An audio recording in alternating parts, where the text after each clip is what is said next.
Internal Routing Protocols Part 6, Advanced OSPF Configuration as an OSPF Practical Example.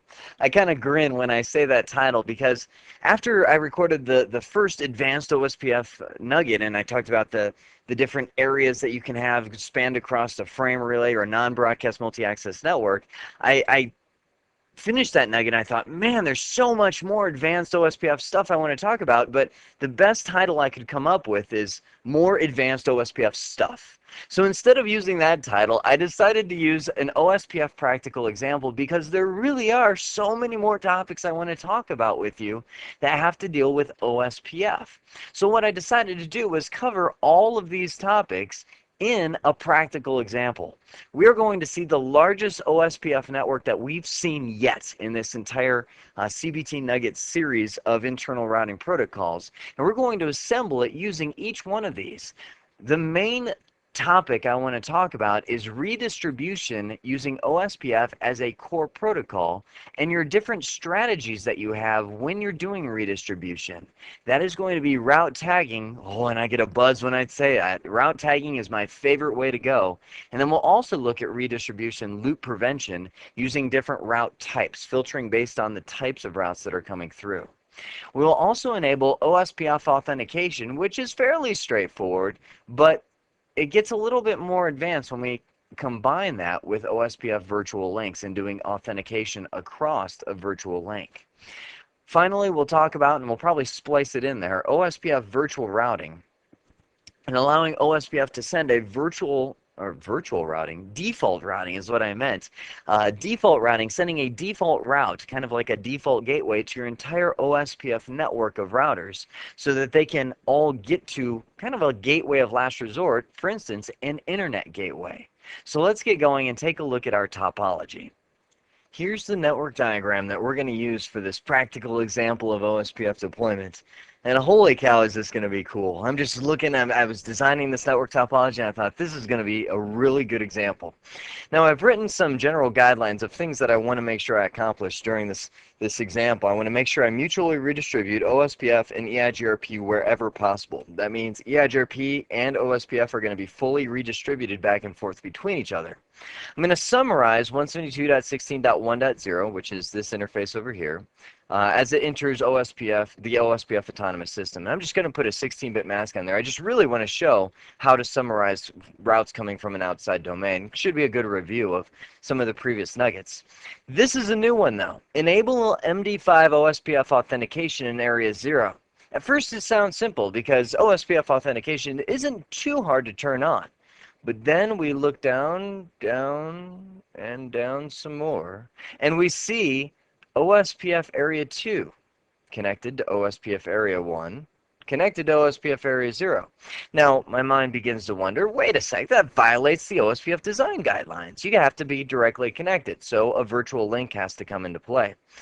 What does a virtual link do? It makes router 6 believe it's directly connected to Area 0. But what does that mean? It means that router 6, even though it's not physically connected to Area 0, will have to authenticate into Area 0. So that just put a whole new spin on that step number 3.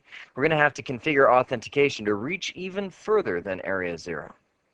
Fourth, I want to inject a default route into the OSPF domain from router 2. I want to send a 0000 route for all these OSPF routers to say any route you don't know about, send it to router 2. So we'll talk about how to do that. And then finally, this one will be fun. Block routes from the EIGRP autonomous system from reaching EIGRP autonomous system 5. Did I say that in complete sentence? I don't think so. Autonomous System 10 from reaching Autonomous System 5. So what I mean there is as I redistribute routes from Autonomous System 10 into OSPF, I want to make sure that they don't exit into Autonomous System number 5. All right, are you ready? I was initially going to pre-configure some of this stuff on some of the routers to save some time, and I was like, you know what? This would be all great stuff to see. So let's start off on router 1. As I bring up the terminal to configure router 1, I want to make sure I mention, I almost forgot, that these are some general guidelines that I'm going to be configuring, but that's not going to be all I'm doing. I'm going to do a lot more. Those are just things I want to make sure I hit when I go through this practical example. So let's go on router 1. I'm going to do a show IP interface brief just so I can get refreshed as to what interfaces I have. Get into router OSPF1, router ID 1111. Now let's go ahead and start enabling our network statements. Let me just make sure. 1 and 2, well, 1 is in the EIGRP domain, so I don't want to enable OSPF over there. 2 will be area 0, and then 16, interface 16 will be area 1. So I'll go ahead and jump on here and type in network 10.124.1.1. That's area 0. Network 10.16.1.1 is area 1. So OSPF should be running on there. Now, I didn't put any restrictions as to what network type this frame relay cloud can be, so I'm going to use my favorite RFC standard, and that is going to be IP OSPF network point to multi-point. Do I need to remember who's the DR and BDR? No, not at all. This is going to treat that series of DELCs like a bunch of point-to-point links. So that's going to be the network type I configure on router 1, 2, and 4 down there. So OSPF is running over there. OSPF is running here. Let's turn on EIGRP for Autonomous System 5 over on this side of the scheme. Going to get out of there. Router EIGRP 5, and I'm going to type in network 10 dot, well, let's see if it lets us use a wildcard mask on here, if I've got the right version.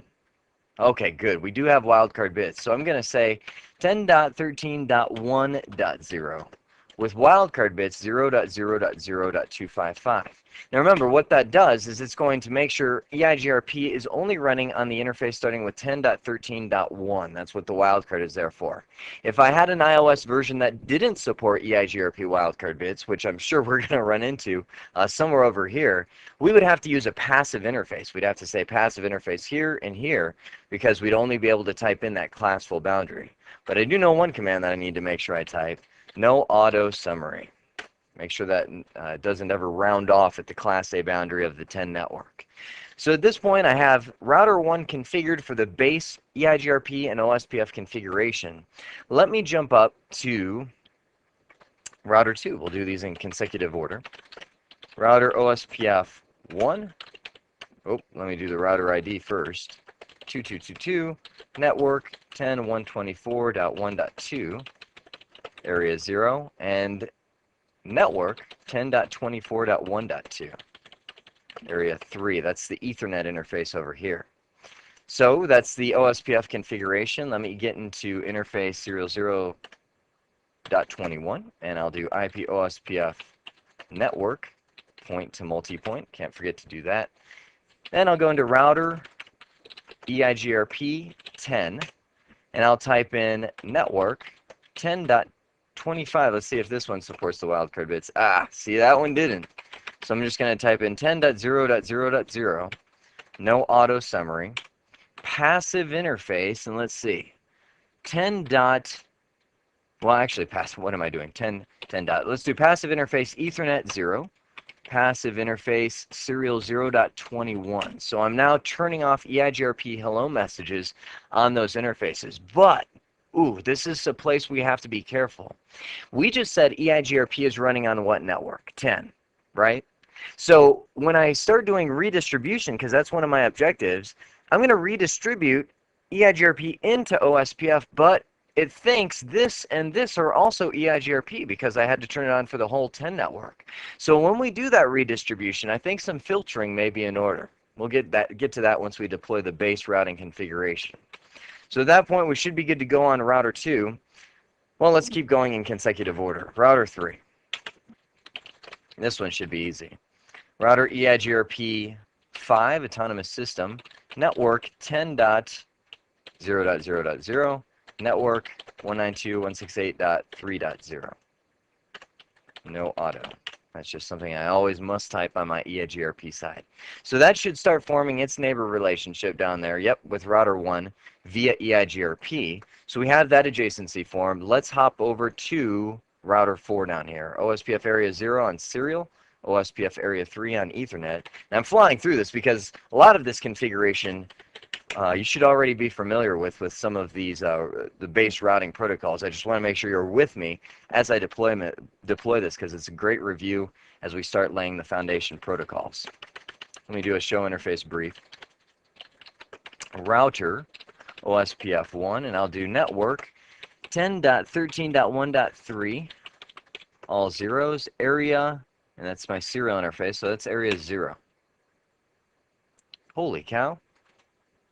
Oh, I'm on the wrong router. What am I doing? No router, OSPF 1. Let's hit Control Z. I need to be on router 4. Ah, that looks better.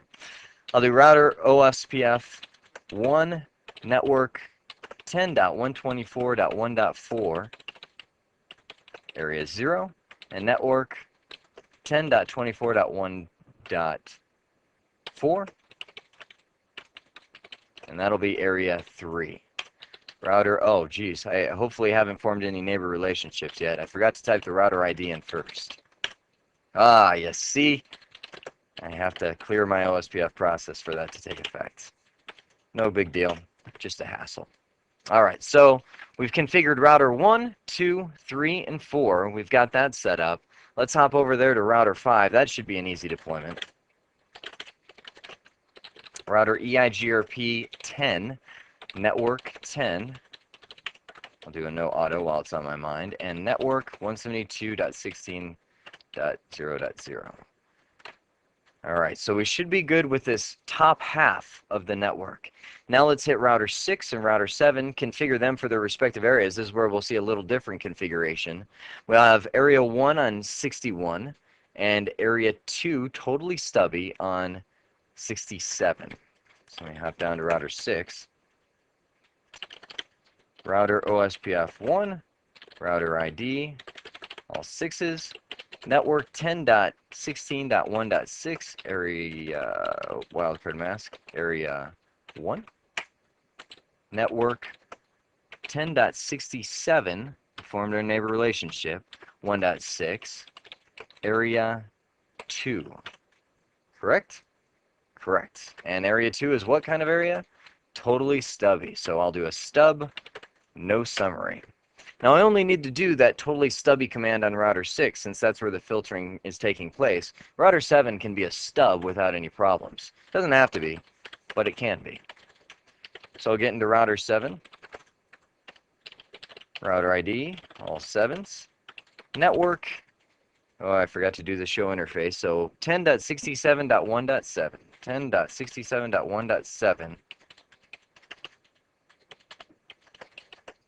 Area 2, and area 2 is a stub. I don't have to type the no summary, but that has to be there in order for the neighbor relationship to form, since stub is a mandatory flag to agree in the hello packet.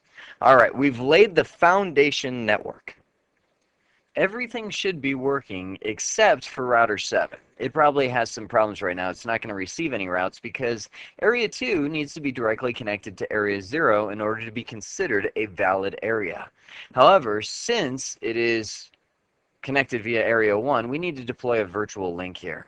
So before we even enable any of the spectacular feats like authentication, I would definitely suggest getting the foundations completely working first. Make sure you know it works before you add anything on top of it. So let's hop back into, we are on router 6 right now, and let's do a show IP interface brief. Router OSPF 1, and I'm going to say area, now here's the command, area 1 is that transit area. So I'm going to type area 1, followed by virtual link. Now, this is one of the things that you'll need to make sure you remember. It says IP address associated with virtual link neighbor. What it's trying to say in plain English is this is your neighbor ID. This is the router, or the router ID of the neighbor that will get you into the backbone area.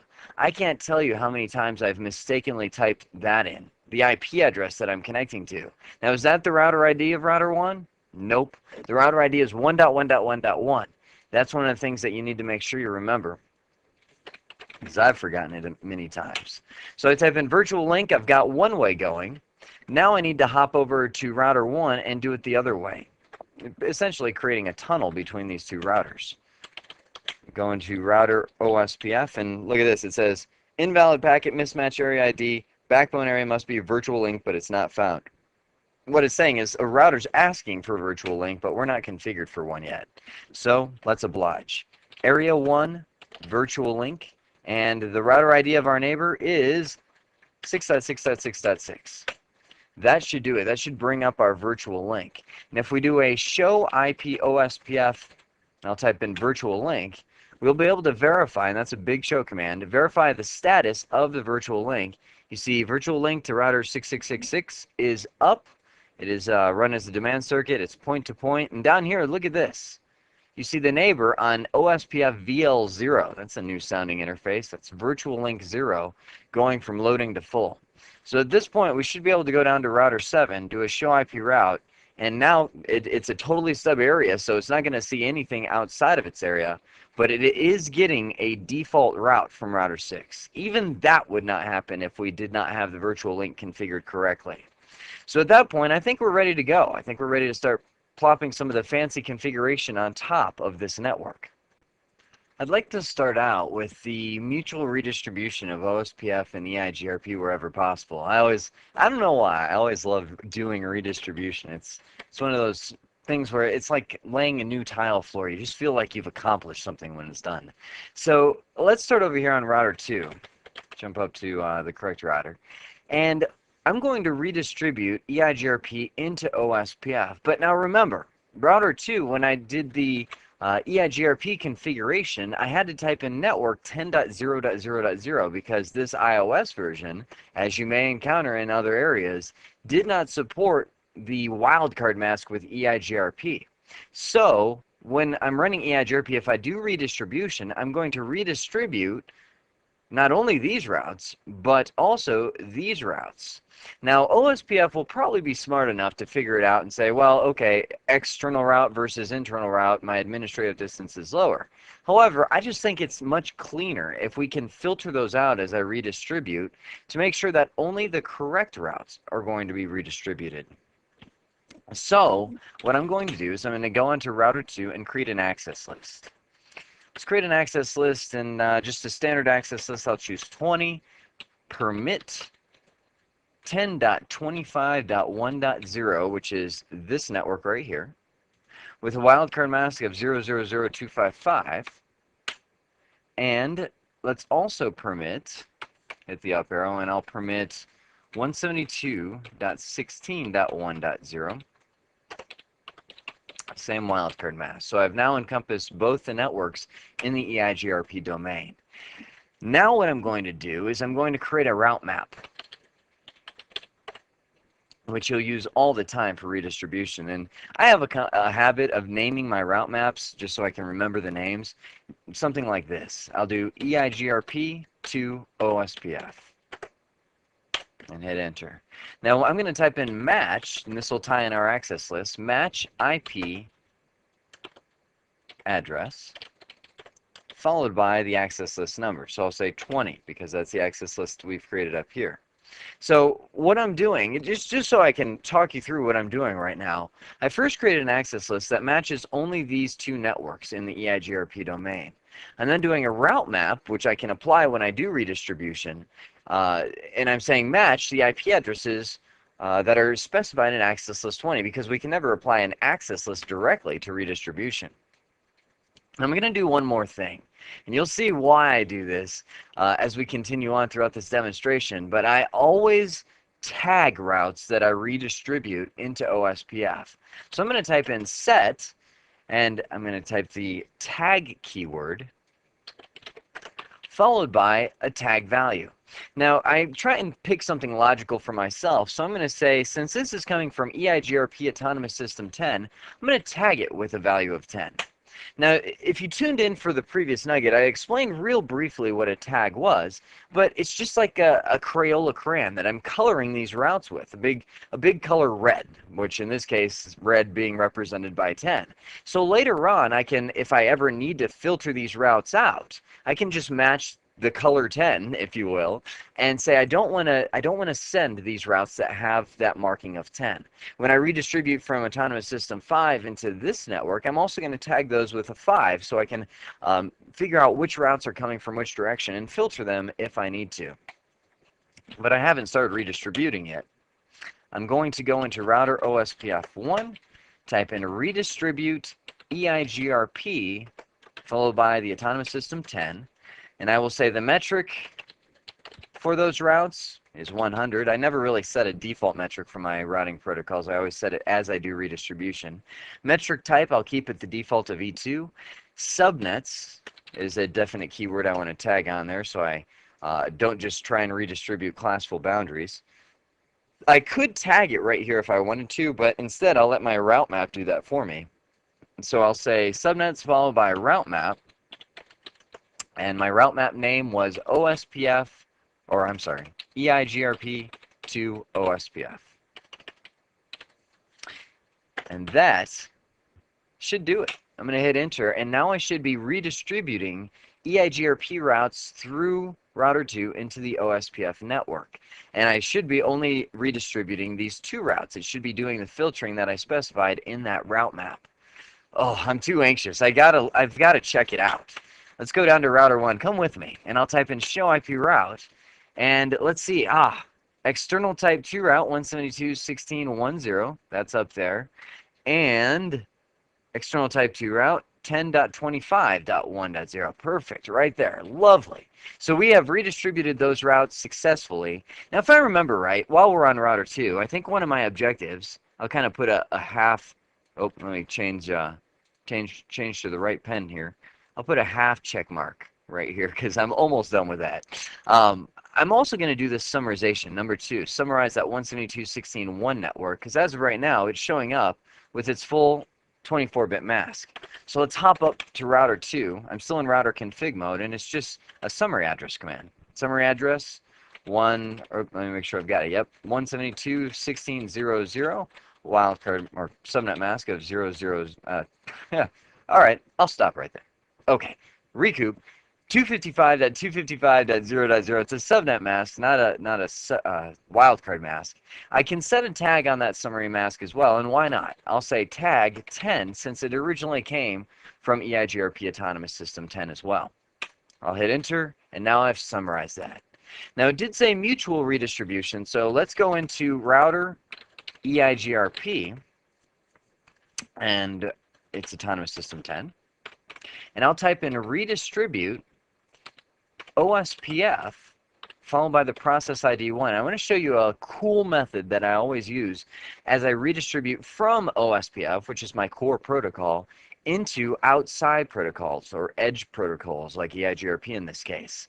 I'm saying redistribute OSPF1. Let's set a metric before we forget to do that. 1500, delay is 0, 255 for reliability, 1 for the load, and 1500 for the MTU. All right. Now what I'm going to do is I'm going to say match, and this is so easy to prevent routing loops from happening because I'm going to match internal routes. And what that does is it says only redistribute OSPF routes that are seen as internal. Now those do include inter-area routes, so it will redistribute routes from other areas. If I have any external routes, well, what's going to happen at that point is it's going to filter them out at router 2. So what's it going to filter in this case? Well, if some of these routes, which are external routes, end up somehow, some way, I don't see a possibility for it, but they get looped around in this network and try to come back out router 2, it's going to catch it right here and say, nope, sorry, those are external routes. I'm also going to filter routes from this area. That may be an unintended consequence. You know what? We might want to take that off. I'm going to say, no, I don't want to match internal. I just want to do a full redistribution in that case because I don't want to filter those out. Now, one of the things that I can do, oh, do I want to do it? I do. Okay, I'm going to type in route map, and we will say route map will be OSPF to EIGRP. I have yet to create that route map. So I'm going to exit back out and type in route map OSPF to EIGRP, and I'm going to match two things. And this will start letting you get inside my twisted mind of how I do redistribution. I'm going to match, first off, a tag.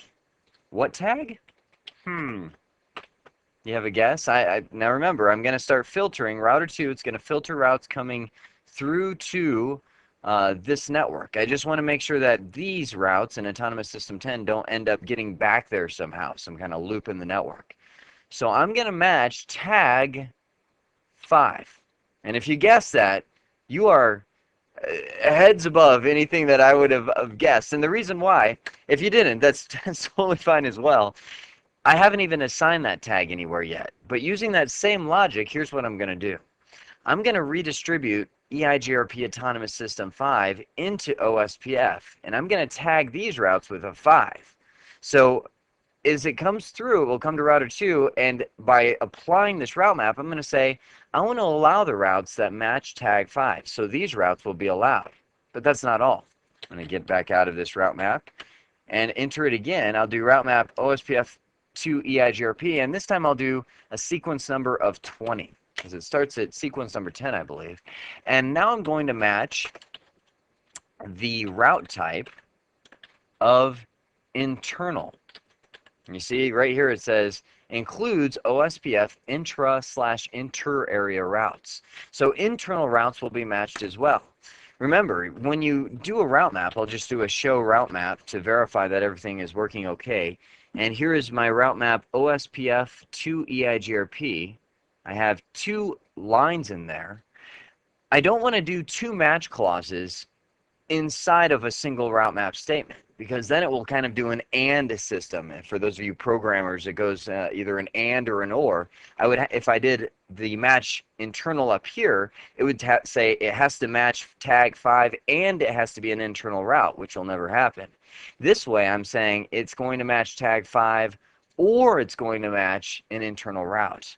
Now, my last thing that I need to do, oh wait, I already applied it, didn't I? Let's do a show run. I think I already applied that route map when doing the redistribution from OSPF to EIGRP. And if I did, we should be good to go. There it is. Ooh, that's a bad thing right there. We need to redo this statement, because it still has the old match internal in there. Let's get into global config mode. Router OSP or EIGRP 10, and I'm going to do a redistribute, or actually, hang on. No, right click, paste that back in there. So I'll remove that whole line of redistribution, and now I'll right click again, paste it in, go back here, delete that match internal. I'm letting the route map take care of all that matching for me. So now when I do a show run, let's do that show run one more time to verify that everything is working okay.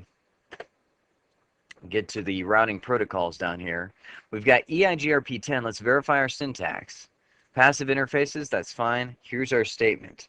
Redistribute OSPF 1, metric 1500, that's all the metric for EIGRP, route map OSPF to EIGRP.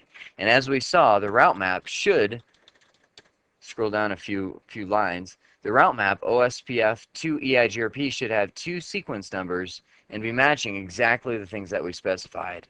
Guys, gals, I think we are good to go in this redistribution on router 2. So let's hop on over to router, well, it's going to be router 1 now, and start doing the redistribution going from this OSPF domain over to that EIGRP network. So let's hop on over to router 1. And let me jump back to the diagram just so I can view my topology. We've got the foundation protocols laid, so all I should need to do, this should be a pretty straightforward redistribution.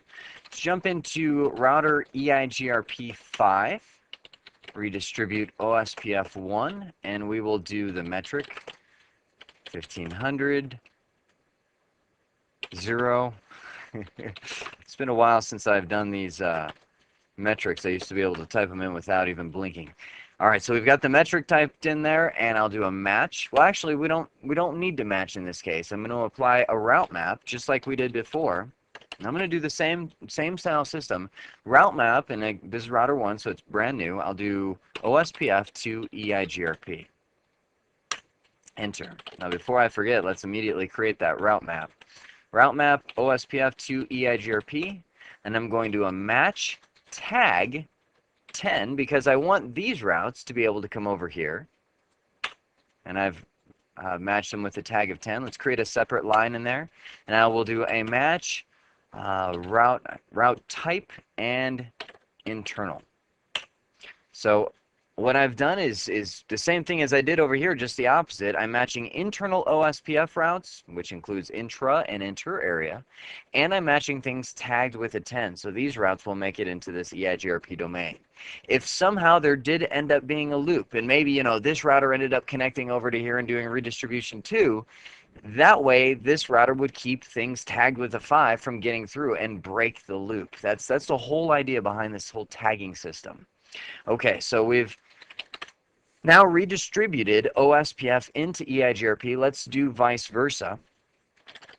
Oh, I'm in global config. I'll do router OSPF 1, redistribute EIGRP 5, and I will say the metric will be 100. I'll do the metric type, I can keep the same. E2 is fine. I will do subnets, and I will also tag things as they go through. When they're coming from this EIGRP system, I'll tag them with a value of 5. And as you remember, as they get over here, router 2 will allow things tagged with 5 into this EIGRP domain. I hit enter, and I'm now doing mutual redistribution between those devices. The last thing that we have to do is verify.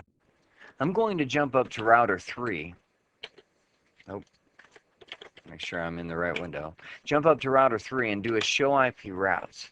And let's see what we have here. Everything is an external route. Let's make sure we're getting the right ones. We've got D external, that's EIGRP external route, 10.25. Where is that? Aha! That's coming from over here. So our tag worked. It's allowing it through. I also see at the top, I skipped over that one, but that is the summarized route, the 172.16 summary route that we injected into OSPF. So it not only verifies that the summary is working okay, but it's also verifying the tag went through too. We also see the rest of the EIGRP routes that are learned from the OSPF redistribution. Let's hop over to router 5 on the other side.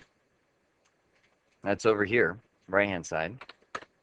Do a show IP route, and we should see, let's see what's over here, 192.168.3. Doesn't that just give you that warm, fuzzy feeling? Kind of like putting on fresh laundry from the laundry machine, from the dryer. It's that good. That's the kind of feeling that we're getting here because we have full redistribution happening. I'm seeing that everything's okay. So let's go back to our topology. Let's finish our check. We have done mutual redistribution from OSPF to EIGRP. We did do summarization. We have not done authentication. I want to do that last. I don't like authentication, so I'm going to put that to the end. Let's do this one. Ooh, that's a good one. Inject the default route into the OSPF from router 2. So let's hop up to router 2. It's just one command, but I want to talk about that command. Router OSPF 1, and the command is default information. Oh, sorry, default dash information originate. And I always tack on there, I always tack on always. The reason I do that is because that will tell router 2, advertise a default route even if you don't have one. So even though we can't type in static routes most of the time in the CCI lab environment, router 2 will inject an all 0 routes into this entire domain. So everybody will look to router 2 for default a default gateway of last resort. So I'll type in always. If I did not type in always, router 2 would have to have its own default route before it would advertise it to the rest of the OSPF domain. By the way, there is some wild stuff you can do. Metric and metric type lets you set the cost of that route, but I'm looking at this route map. If you tack a route map onto there, this will become what's known as a conditional default route. What that means is anything that you specify in that route map, for instance, maybe you have to match that you have certain networks, or you have to have certain tags, or you have to have certain route types, or whatever you want to specify in the route map, you can specify it. And what has to happen is before the default route will be advertised, it will ensure that all the criteria you've specified in that route map are there. So you might want to say, you know what? In order to advertise a default route, I want this route to be in the routing table. That way, if it's not, meaning router 5 is probably down at that point, router 2 will stop advertising a default route to the rest of the domain. So that's one of the fancy things that we can do with default information originate commands, is make it a conditional one. But that wasn't my criteria. I just wanted to inject a default route. So let's see, where's a good verification place? How about router 1? Router 1 should, oh, I'm Control-Shift-6ing my whiteboard. Control-Shift-6, router 1, I'll do a show IP route, and there it is. External type 2 route, default route via 10.124.1.2, which is right there, router 2. So it's now advertising that default route out, and I can check that one off my list. Oh my word! Ladies and gentlemen, we did not do objective number 5. As a matter of fact, we did exactly the opposite of objective number 5. But fear not, we're going to fix it. We're going to block routes from EIGRP Autonomous System 10 from reaching Autonomous System 5. So these routes should not be there. Now I want you to pause the recording. How would we do it? And hang on. Before you do, let me jump over to router. Oh, I was in the right place. Router 1. And I'll do a show route map. Here's your challenge. Pause the recording. Using one command only, how would you keep these routes from entering Autonomous System 5? Go ahead and pause it now. Okay, here's how we do it. I'm going to go into global configuration mode, and what I'm going to do is remove this entry. I'm going to do a no command to remove sequence number 10, which matches tag 10.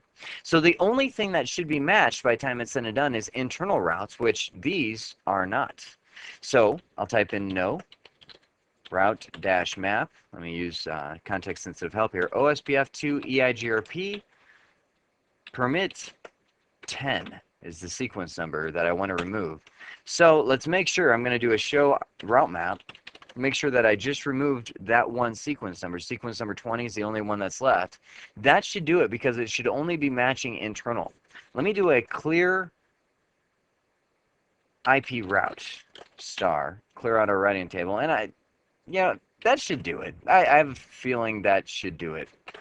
But if not, I have a backdoor to say, wait, there's one more thing. So let's do a show IP route on router 3. Oh, that did it. You see that? Router 3 now no longer has, if that's proper English, the routes from EIGRP Autonomous System 10. 172.16 and 10.25 disappeared. Isn't that the coolest thing you've ever seen?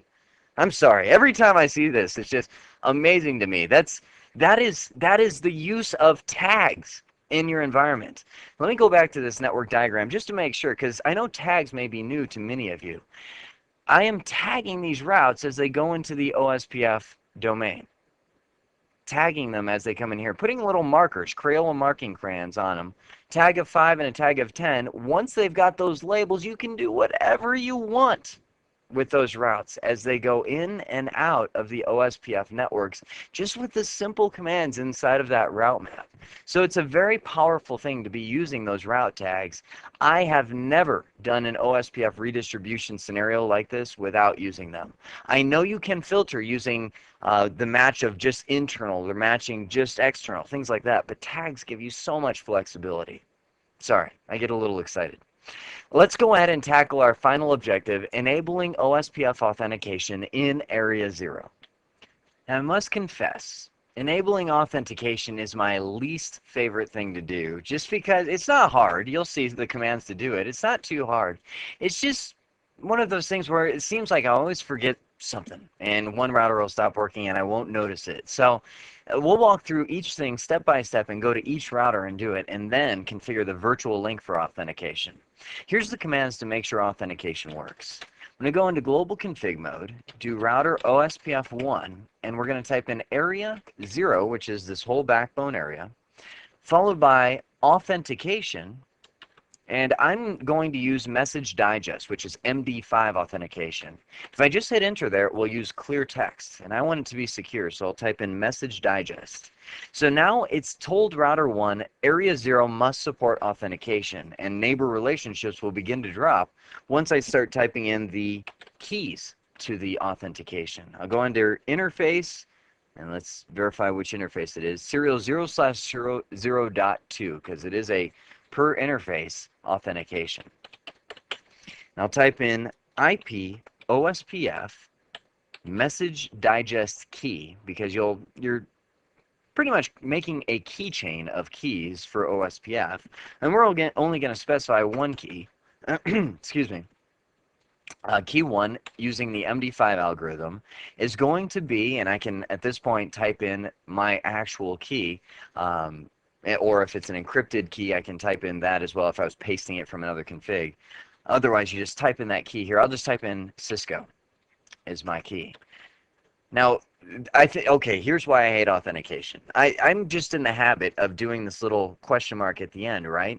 This is where it'll catch you. If you hit enter right there, I notice, oh, that's all I had to do, return. Well, if I hit enter right here, what's my password? Cisco space. You see that? There's a space right there. And there's many times I forget about it, and one of my routers will have the password of Cisco space, and it will not connect with the rest. So make sure you're aware of accidentally putting a space in your password if you were to hit return one space too late. So at that point, I've now configured router 1 to support authentication in area 0, and I was waiting for that to happen. Those neighbors, it's two neighbors, 2 and 4 across the cloud, just went down. So let's enable them for authentication as well. Router OSPF1, make sure I'm in the right mode there. I'll do area 0 authentication, message digest.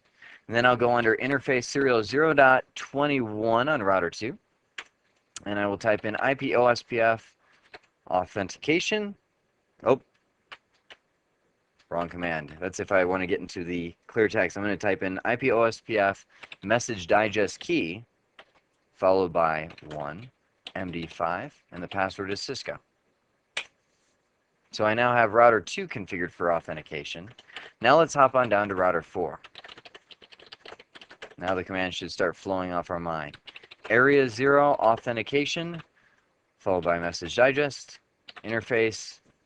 Let's see which one it is. Interface 00/0.41.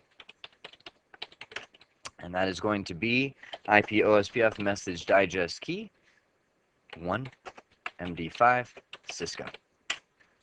There we go. So at that point, we should have all of our neighbors, router 1, 2, and 4, configured for authentication. So I'll hop on back to router 1, our good verification point, do a show IP OSPF neighbor. And it looks like, oh, you can see I'm kind of going up as we speak. Neighbor has gone up from loading to full, and we have both of our neighbors at that full state.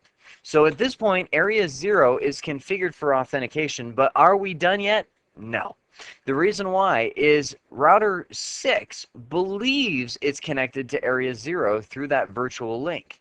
So what's going to happen is if we don't configure router 6, we won't even notice it. If we don't configure router 6 for authentication on the virtual link, this whole area will fail.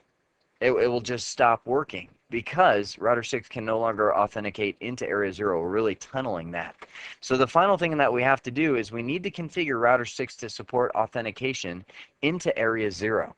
And really, anytime we're talking about a virtual link, it's going to be a two-way thing. Router 1 will authenticate to router 6, and router 6 will go back. So let me go ahead and jump on router 1 first. And I will do global config mode, router OSPF1. Area, let me make sure, area 1 is the virtual link with the neighbor, and all 6s is the router ID. Now we're going to actually say authentication. or hang on, we're using message digest. Remember, anytime you are doing message digest, you want to stay away from those authentication keys. Otherwise, you'll end up doing clear text. We're doing a message digest key, followed by the same syntax we saw under the interface, Cisco. Now we just need to jump on down to router 6. Oh, we're already in global config mode. I'll do router OSPF 1, area 1, virtual link, all 1, message digest key 1, MD5, Cisco. Perfect. At this point, we now have two-way authentication across that virtual link. I'll do a show IP OSPF virtual link here, and it shows it as up from router 6. Let's also jump up into router 1. We'll get a little more information there. Show IP OSPF virtual link. You see that message digest authentication is enabled, and the youngest key ID is 1. You can actually change keys very easily using this. That's why we have that keychain of up to 255 keys. But that is how we can configure OSPF to function on a virtual link using authentication into Area 0. Whew, that's a mouthful. So remember, anytime you have Area 0 authentication and you have any virtual links anywhere, you need to make sure that you have authentication going across there as well. The problem is that you'll never get any messages really saying, hey, your virtual link just broke because of the authentication. You'll just notice router 7 no longer receives new routes and no longer really is able to send routes out of its area into the rest of the world. So things will just not work if you forget to do that OSPF authentication. So right there, I can put the checkbox next to that, and we've accomplished the 5 major objectives that I had for us in this nugget. So let's review what we've covered in this nugget as a whole. We have done the largest OSPF example that we've done yet, putting together a very large network. And we've done redistribution using my 2 major strategies, which is going to be route tagging, right here, and route types. And what I mean by that is filtering by internal types or external types, or certain internal or certain external types, and using OSPF as your core protocol, which it is most often in most environments. So this is, if you got a good concept of these 3, my goal is done. That was the main point I wanted to communicate to you in this nugget. Those are just being able to have this skill in your tool belt is so important. These are kind of like knickknacks. OSPF authentication, virtual links, and default routing. The reason I call them knickknacks is they're single command events, I guess you could say, 1 or 2 commands that you could find in the online documentation if you forgot the command to do it. And there are so many times I forget exact syntax and I need to look it up. But the concepts behind these are fairly simple. They're authenticating somebody in a network or making sure that they are who they say they are. These 3 is a huge conceptual step forward in your networking career. Once you get the concepts behind how we can prevent loops and how we can do safe redistribution using OSPF, that's something online documentation could never teach you without reading the whole thing. So that was the main goal I had for you in this chapter, was fully understanding that loop prevention. I hope you've enjoyed this nugget. I hope it's been informative for you, and I'd like to thank you for viewing.